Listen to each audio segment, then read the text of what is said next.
Hi this is Srinivas Valati welcome to news 360. తెలంగాణలో రేపటి నుంచి ప్రజాపాలన కార్యక్రమం ప్రారంభం కానుంది.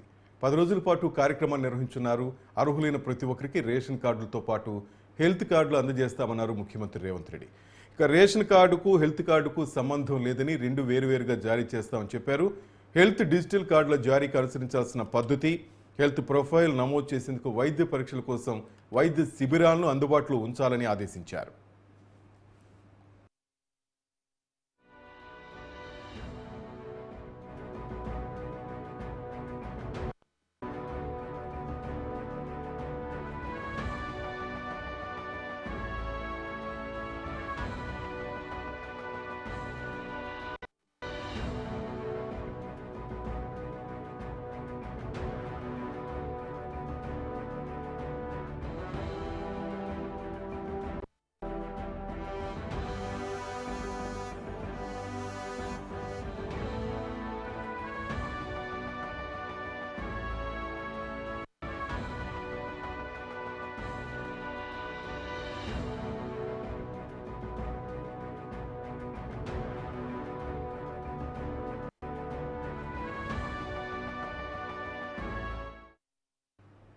తెలంగాణలో రేపు నుంచి ప్రజాపాలన కార్యక్రమం ప్రారంభం కానుంది. 10 రోజుల పాటు ఈ కార్యక్రమాన్ని నిర్వహిస్తున్నారు. అర్హులైన ప్రతి ఒక్కరికి రేషన్ కార్డులతో పాటు హెల్త్ కార్డులు అందజేస్తామన్నారు ముఖ్యమంత్రి రేవంత్ రెడ్డి. దీనికి సంబంధించిన అప్డేట్స్ లైవ్లో అందించడానికి సిద్ధంగా ఉన్నారు మా reporter Bhavitha. Over to you. Right Srinivas, రేపటి నుంచి మరోసారి తెలంగాణ రాష్ట్ర ప్రభుత్వం ప్రజాపాలన కార్యక్రమం బేస్ చేసుకొని అందులో రేపటి నుంచి మొదలుకొని 10 రోజుల పాటు ఈ ప్రజాపాలన కార్యక్రమాన్ని నిర్వహించనున్నట్టుగా తెలుస్తుంది. అయితే గత నెల 27న నిర్వహించినటువంటి సమీక్ష సమావేశంలో సెప్టెంబర్ 17 నుంచి 10 రోజుల పాటు కూడా ప్రజాపాలన కార్యక్రమం నిర్వహించాలని చెప్పి సీఎం రేవంత్ రెడ్డి ఆదేశాలు జారీ చేశారు. అయితే ముఖ్యంగా రాష్ట్రంలో ఉన్నటువంటి ప్రతి ఒక్క అర్హులైనటువంటి వ్యక్తికి రేషన్ కార్డుతో పాటు డిజిటల్ హెల్త్ కార్డును కూడా అందించాలని చెప్పేసి అదే లక్ష్యంగా పనిచేయాలంటే కూడా వాళ్ళకు నిర్ణయం తీసుకున్నట్టుగా తెలుస్తుంది. ముఖ్యంగా దానికి సంబంధించి ఒక సబ్ కమిటీని కూడా నియమించిన పరిస్థితి కనబడుతుంది. అయితే ఆ సబ్ కమిటీకి సంబంధించి ఉత్తమ్ కుమార్ రెడ్డి, సివిల్ సప్లై శాఖ మంత్రిగా ఉన్నటువంటి ఉత్తమ్ కుమార్ రెడ్డిని నియమిస్తూ దాంట్లో ఒక 2 సభ్యులను కూడా చేసినటువంటి సందర్భం కనబడుతుంది. ఈ రోజు దాంట్లో ముఖ్యంగా హెల్త్ మినిస్టర్ అయినటువంటి దామోదర్ రాజనరసింహతో పాటు రెవెన్యూ శాఖ మంత్రి అయినటువంటి పొంగులేటి శ్రీనివాస్ రెడ్డితో పాటు ఉత్తమ్ కుమార్ రెడ్డి మొత్తం 3 సభ్యులతో కూడినటువంటి ఒక సబ్ కమిటీని కూడా నియమించింది. ఈ రోజు మధ్యాహ్నం 2 గంటలకు సబ్ కమిటీ కూడా సమావేశం నిర్వహించబోతుంది. ముఖ్యంగా ఈ రేపు నుంచి ఇచ్చేటువంటి ప్రజాపాలన కార్యక్రమానికి సంబంధించి రేషన్ కార్డులకు జారీకి కావాల్సినటువంటి విధి విధానాలను ఈ సమావేశంలో నిర్ణయం తీసుకున్నట్టుగా తెలుస్తుంది. ఒక రేషన్ కార్డు ఇవ్వాలంటే కావాల్సినటువంటి అర్హులకు ఎలాంటి ప్రొఫైల్ ఉండాలి, ఎలాంటి వాళ్లకు రేషన్ కార్డులు అందచేయాలన్నట్టుగా కూడా దానికి ఒక సంబంధించినటువంటి జాబితా సిద్ధం చేసే అవకాశం ఉన్నట్టుగా తెలుస్తుంది. అంతేకాకుండా గతంలో ఉన్నట్టుగా రేషన్ కార్డుకి హెల్త్ కార్డుకి లింకు పెట్టకుండా ఇటు రేషన్ కార్డుతో పాటు హెల్త్ కార్డు రెండు వేరువేరుగా జారీ చేయాలని చెప్పేసి ఇప్పటికే నిర్ణయం తీసుకున్న పరిస్థితి కనబడుతుంది. అయితే రేపు ప్రారంభం కాబోయే ఈ ప్రజాపాలన కార్యక్రమానికి సంబంధించి జిల్లా స్థాయి నుంచి మండల, గ్రామ, వార్డు స్థాయి వరకు ప్రతి వార్డులకు కూడా ఈ ప్రజాపాలన కార్యక్రమం నిర్వహించాలని చెప్పేసి ఇప్పటికే అధికారులకు ఆదేశాలు జారీ చేశారు. ఖచ్చితంగా రేషన్ కార్డుకి సంబంధించినటువంటి ప్రొఫైల్కి సంబంధించి కావచ్చు, అంతేకాకుండా హెల్త్ కార్డుకి సంబంధించిన ప్రొఫైల్కి సంబంధించి కావచ్చు. హెల్త్ కార్డుని ఇవ్వాలంటే ఒక వ్యక్తి యొక్క పూర్తి డీటెయిల్స్ ఆ హెల్త్ కార్డులో ఉండాలి అని చెప్పేసి వాళ్ళు నిర్ణయం తీసుకున్నట్టుగా తెలుస్తుంది. ఖచ్చితంగా దానికి సంబంధించినటువంటి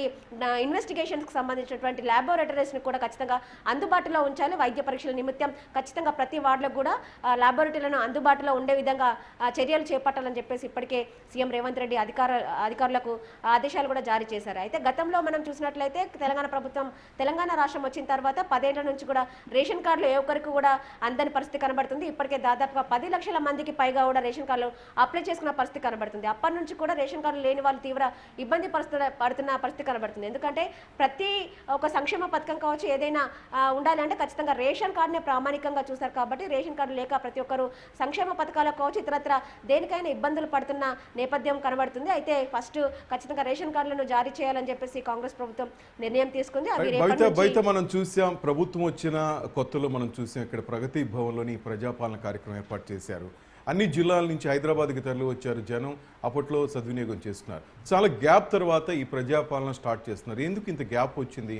ప్రజల నుంచి ఎటువంటి రెస్పాన్స్ వస్తుంది? ముఖ్యంగా తెలంగాణలో చాలా సమస్యలతో ప్రజలు ఇబ్బందులు పడుతున్నారని చెప్పేసి ప్రజాపాలన కార్యక్రమం రూపొందించాలని చెప్పేసి సీఎం రేవంత్ రెడ్డి ప్రమాణ స్వీకారం చేసిన వెంటనే ఖచ్చితంగా ప్రజాపాలన కొనసాగిస్తాము, ప్రగతి భవన్నే ప్రజాభవన్గా మారుస్తామని చెప్పేసి నిర్ణయం తీసుకున్న విషయం మనకు తెలిసిందే. అప్పటి నుంచి కూడా దాదాపుగా ఒక వారం 10 రోజుల పాటు ప్రతిరోజు ప్రజాపాలన కార్యక్రమం నిర్వహించిన సందర్భం ఉంది. తర్వాత పెద్ద ఎత్తున తెలంగాణ రాష్ట్ర వ్యాప్తంగా ఉన్నటువంటి ప్రతి సమస్యకు కూడా ఖచ్చితంగా ప్రజాపాలన కోసం ప్రజాభవన్కి తరలి వస్తున్న నేపథ్యం కనబడడంతో ఖచ్చితంగా అప్పుడు మరొక నిర్ణయం తీసుకున్నారు. ఖచ్చితంగా మంగళవారం మరియు శుక్రవారం ఈ ప్రజాపాలన కార్యక్రమం నిర్వహించాలని చెప్పేసి ప్రగతి భవన్ వేదికగా ఒక అధికారిని కూడా నియమించిన పరిస్థితి అయితే మనకు తెలుసు. అయితే అప్పట్లో ప్రజాపాలన కార్యక్రమం నిర్వహించినప్పుడు వారంలో 2 రోజులు ఎవరో ఒకరు మంత్రులు అవైలబుల్ ఉండాలని చెప్పేసి కూడా సీఎం ఆదేశాలు జారీ చేశారు. అయితే పెద్ద ఎత్తున అంటే హైదరాబాద్ కంటే కూడా ఎక్కువ ఇతరత్ర జిల్లాల నుంచి కూడా ఎక్కువ మంది ప్రజాపాలన కార్యక్రమానికి పెద్ద ఎత్తున ఆర్జీలు పెట్టుకోవడంతో ఖచ్చితంగా అక్కడ నుంచి ఇక్కడికి రావడానికి ప్రజలు తీవ్ర ఇబ్బందులు పడుతున్న పరిస్థితి కనబడుతుంది కావచ్చు. ప్రతి జిల్లాలో కూడా ఈ ప్రజాపాలన కార్యక్రమాన్ని నిర్వహించాలని చెప్పేసి ఇంకా అప్పటి నుంచి కూడా ఇతరత్ర మరొకసారి కూడా ప్రజాపాలన కార్యక్రమాన్ని నిర్వహించిన విషయం మనకు తెలిసిందే. అయితే ముఖ్యంగా 6 గ్యారెంటీలకు సంబంధించి ఖచ్చితంగా రేషన్ కార్డు ప్రామాణికం అని చెప్పేసి కొంతమంది భావించి ఆ ప్రజాపాలన కార్యక్రమంలో తీవ్ర స్థాయిలో అంటే రేషన్ కార్డు కాకుండా ముఖ్యంగా వాళ్ళు ఇచ్చినటువంటి 6 గ్యారెంటీలకు కూడా అర్హులైన వాళ్ళు ప్రతి ఒక్కరు అప్లై చేసుకోవాలని చెప్పేసి అప్పుడు ప్రభుత్వం ఆదేశాలు జారీ చేయడంతో అప్పుడు ఉన్నటువంటి ప్రజాపాలన కార్యక్రమంలో ఎక్కువ మొత్తంలో ఎక్కువ ధరణి సమస్యలకు సంబంధించి ఎక్కువ వరకు ఆర్జీలు పెట్టుకోవడంతో పాటు ఈ 6 గ్యారెంటీలను పక్కన పెడితే ముఖ్యంగా ప్రతి ఒక్కరు కూడా రేషన్ కార్డు హెల్త్ కార్డుకు సంబంధించి ఆర్జీలు పెట్టుకున్న సందర్భం ఉండడంతో ప్రతి ఒక్కరికి రేషన్ కార్డులు అందించాలని చెప్పేసి ప్రభుత్వం నిర్ణయం తీసుకుంది. అయితే దాని తర్వాత ఎలక్షన్ కోడ్ అమల్లో ఉన్న నేపథ్యంలో దాదాపు 2 నుంచి 3 నెలల వరకు కూడా ప్రజాపాలన కార్యక్రమం మాత్రం ఖచ్చితంగా పెండింగ్ పడుతూ వచ్చింది. ఇంకా తర్వాత పార్లమెంట్ ఎన్నికల తర్వాత మరొకసారి ఈ రేషన్ కార్డులు అందించాలని చెప్పేసి ప్రభుత్వం నిర్ణయం తీసుకోవడంతో గత ఆగస్టు 27న ఒక సమీక్షా సమావేశం నిర్వహించారు. దీనికి సంబంధించి ప్రతి ఒక్క అర్హులైన అందరికీ కూడా ఇటు రేషన్ కార్డుతో పాటు హెల్త్ కార్డు అందించాలని చెప్పేసి ప్రభుత్వం నిర్ణయం తీసుకోవడంతో అది రేపటి నుంచి ప్రారంభించాలని చెప్పేసి సీఎం ఆదేశాలు జారీ చేశారు. రేపు అప్లై చేసుకునే ప్రతి ఒక్కరికి కూడా రేషన్ కార్డు అందుతుందని చెప్పేసి వాళ్ళు క్లియర్ కట్గా చెప్పిన సందర్భం కనబడుతుంది. అయితే గతంలో రేషన్ కార్డు అప్లై చేసుకున్నప్పటికీ కూడా కొంత మేరకు అవి ఎంట్రీస్ విషయంలో కావచ్చు, వీళ్ళకి సంబంధించిన డీటెయిల్స్ ఫిలప్ చేసే విషయంలో కావచ్చు, కొన్ని టెక్నికల్ ఇష్యూస్ వల్ల చాలా మందికి రేషన్ కార్డుకు సంబంధించిన పూర్తి డీటెయిల్స్ అధికారుల దగ్గరికి చేరలేదని చెప్పేసి ప్రభుత్వం భావిస్తున్న నేపథ్యంలో మరొకసారి రేపటి నుంచి ప్రారంభమయ్యే ప్రజాపాలన కార్యక్రమంలో అర్హులైన ప్రతి ఒక్కరికి రేషన్ కార్డులు అప్లై చేసుకోవాలి. మొత్తం మీద ఈ 10 రోజుల పాటు జరిగే ఈ కార్యక్రమంలో ప్రజాప్రతినిధులతో పాటు అధికారులు, ముఖ్యమంత్రులు, ఉప ముఖ్యమంత్రులు కూడా భాగస్వాములు కాబోతున్నారా బయట? ఖచ్చితంగా చెప్పాలి. ఎందుకంటే ఇటు అన్ని అధికారులతో పాటు మంత్రులు కూడా వాళ్ళకి సంబంధించిన నియోజకవర్గాలలో ఖచ్చితంగా ప్రజాపాలన కార్యక్రమాన్ని ఏ విధంగా నిర్వహిస్తున్నారని చెప్పేసి ప్రతి ఒక్కరు వాళ్ళు సమీక్షలు చేస్తుండడంతో పాటు వాళ్ళు గ్రామ స్థాయిలోకి వెళ్ళి ఖచ్చితంగా వాళ్ళు పరిశీలించాలని చెప్పేసి ఇప్పటికే ఆదేశాలు జారీ చేశారు. ఈరోజు మధ్యాహ్నం 2 గంటలకు జరిగే ఈ సమీక్ష సమావేశానికి సంబంధించి ఖచ్చితంగా రేపు ప్రారంభం కాబోయే రేషన్ కార్డుల జారీలకు సంబంధించి విధి విధానాలను రూపొందించే అవకాశం ఉన్నట్టుగా తెలుస్తుంది. ఎవరికి రేషన్ కార్డులు అందచేయాలి, రేషన్ కార్డుకి హెల్త్ కార్డుకి ప్రొఫైల్కి ఖచ్చితంగా లింకు పెట్టకూడదు. అంతేకాకుండా నెక్స్ట్ జరగబోయే రాజీవ్ ఏదైతే ఆరోగ్యశ్రీకి సంబంధించి కావచ్చు, హెల్త్కు సంబంధించి ట్రీట్మెంట్ పొందాలంటే కావచ్చు, లేదంటే సీఎంఆర్ఎఫ్కి సంబంధించి ఖచ్చితంగా వాళ్ళు అర్హులు కావాలంటే ఖచ్చితంగా హెల్త్ కార్డే ప్రామాణికంగా ప్రభుత్వం తీసుకొని ఉన్న నేపథ్యంలో ఖచ్చితంగా రేషన్ కార్డు ఉన్నా లేకపోయినా ఖచ్చితంగా హెల్త్ కార్డుకి సంబంధించి ఒక డిజిటల్ కార్డు తెలంగాణలో ఉన్న ప్రతి వ్యక్తికి అందజేస్తామని చెప్పేసి వాళ్ళు చెప్పిన సందర్భం అయితే కనబడుతుంది. థ్యాంక్ యూ భవిత. మొత్తం మీద రేపు నుంచి తెలంగాణలో ప్రజాపాలన కార్యక్రమం ప్రారంభం కానుంది.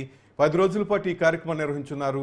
అర్హులైన ప్రతి ఒక్కరికి రేషన్ కార్డులతో పాటు హెల్త్ కార్డులు అందజేస్తామన్నారు ముఖ్యమంత్రి రేవంత్ రెడ్డి. ఇక రేషన్ కార్డుకు హెల్త్ కార్డుకు సంబంధం లేదని, 2 వేరువేరుగా జారీ చేస్తామని తెలిపారు. హెల్త్ డిజిటల్ కార్డుల జారీకి అనుసరించాల్సిన పద్ధతి, హెల్త్ ప్రొఫైల్ నమోదు చేసేందుకు వైద్య పరీక్షల కోసం వైద్య శిబిరాలను అందుబాటులో ఉంచాలని ఆదేశించారు.